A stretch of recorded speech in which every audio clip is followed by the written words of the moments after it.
No easy answer, but maybe there's an idea there for a new business. We've got Terry with a question for Natalie. Terry, go ahead.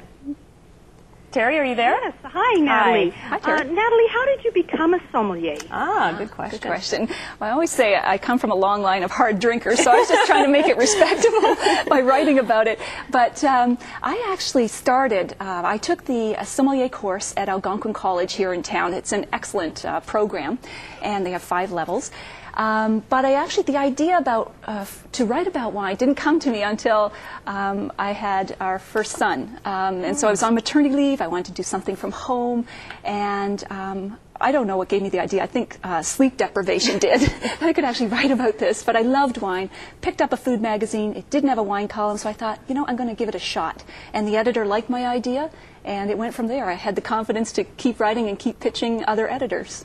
Wow, that's great. That's excellent. Oh, thanks. Thanks very much for your question. And we've got another Terry for you here. Another question from Terry. Yes, I'd like to know how long you can keep a bottle of wine, either red or white. Do you mean in the cellar or once it's open? No, I haven't opened any. Okay. Oh, okay. All right. Well, what discipline? It depends on how well the wine was made. So more expensive wines, it's not always true, but they do generally tend to age longer. Reds in general have more aging potential, but again, there's not hard and fast rules. About 99% of the wine today is made to be consumed about 17 minutes after it's bought at the store. I mean, it's just not made to be aged long term. So you're looking at a very small percentage of wines out there that are actually ageable. And your best bet is to look up on the web or get one of those little handy guides. They have vintage charts, and it'll tell you for your wine how long you can keep it, because every wine is different. Very interesting. Okay, well, thank you very much. Thank you for your call. And we've got Jerry now with a question for Natalie. Jerry, go ahead. Yes, Natalie, thank you very much for making all of the information you've got so worthwhile to us Canadians. Oh, great. I happen to like a French brouillis. Okay. And I wondered if you were able to suggest a Canadian wine prep, probably from the Niagara-on-the-Lake region, that could take its place. Okay. Yeah. Well, good question. The Brouillis is from a region in Burgundy, in Beaujolais to be more specific, and the wines there are usually made from the Gamay grape. Gamay is very close also to Pinot Noir, another big grape for Burgundy. So you're looking at a nice medium-bodied, soft, plush wine. Going right back again, I'm starting to be the pitch woman for this winery, but the Cave Spring Pinot Noir would be very much like it. Well, I happen to love Cave Spring. There you go. There you go. Yeah, nice choice then. Absolutely. Thank you very much for your call. We're going to take a call from Laddie now. You have a question for Natalie? Actually, it's not a question. I actually have an idea for when the little bits of the cork fall into your good. Finally. It's that if you can't find, because I used to have a strainer that had really, really small holes in it. That worked really well. Otherwise, I started cutting out parts of a coffee filter, put it in your strainer, and let yourself pour. Hey, great. There you go. Good idea. You're welcome. There you go. Excellent. We're going to take a question now from Dave on line 1 there. Dave? Yeah, Natalie, a lot of the wines you just mentioned, a lot of the wines are meant to be drunk very quickly. Yes. And they're now having screw tops. Right. There's no joy in opening a screw top in a restaurant when you paid $30 for a bottle of wine. And when you bring it to somebody's house and then you find out it's a screw top and you think, oh no, they think I bought the cheapest wine. Precisely, and of course part of the joy of drinking it is the pop when the cork comes out. That's true. What are your comments on the screw tops? Good question.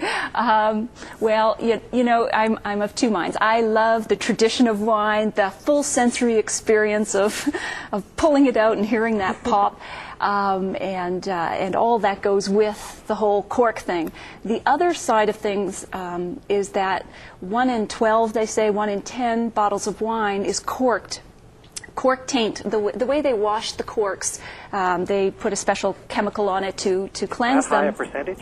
Yes, wow. Yes, it is. It's we wouldn't accept that kind of defect rate for practically anything else. So I'm kind of the glad camp that we're going to screw caps, because it means that in general, we're not going to get as many ruined wines. I don't know if we can come up with some sort of flourish for taking off a screw cap. You certainly don't want to smell it. Do the plastic corks, do you find that they have less of a problem with the plastic cork? Yes. Again, it's synthetic, so you're not going to get, because cork is taken from the bark of a cork tree. Right. So it is prone to bacteria. That's why they wash it, and that's why, unfortunately, it can taint wines. So maybe that's the solution they're going to there with the plastic. Yes. We're going to take a call now from Judy. Judy, you have a question for Natalie? Hi, Natalie. I love Nat the Cants, by the way. Oh, thank you. My newsletter. And I wanted to know, what's the difference between Shiraz and Syrah? That's a good question. Questions. They are the same grape, but different names. So you'll tend to find Syrah is in France. Some of the California winemakers these days are labeling their wines Syrah, but it is the same grape. They're not even cousins. It's the same thing in terms of the grape that's used for the wine. Now, you'll find them to be different styles.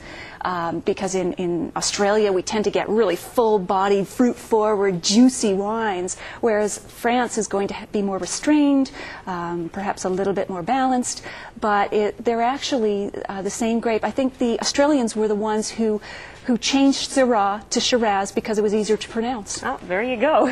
Well, thank you very much, all of you, for your questions. And Judy, of course, mentioned your newsletter, which people can get through your website, and we'll have a link on cjoh.com to Natalie McLean's website, which is easynataliemclean.com. But if you don't find it, it'll be there linked at the CJOH website. Thank you so much for all this information. We'll have to have you back. Oh, sure. We have to finish this, too, before we go. Oh, well, that'll be a shame. Thanks very much. Thanks.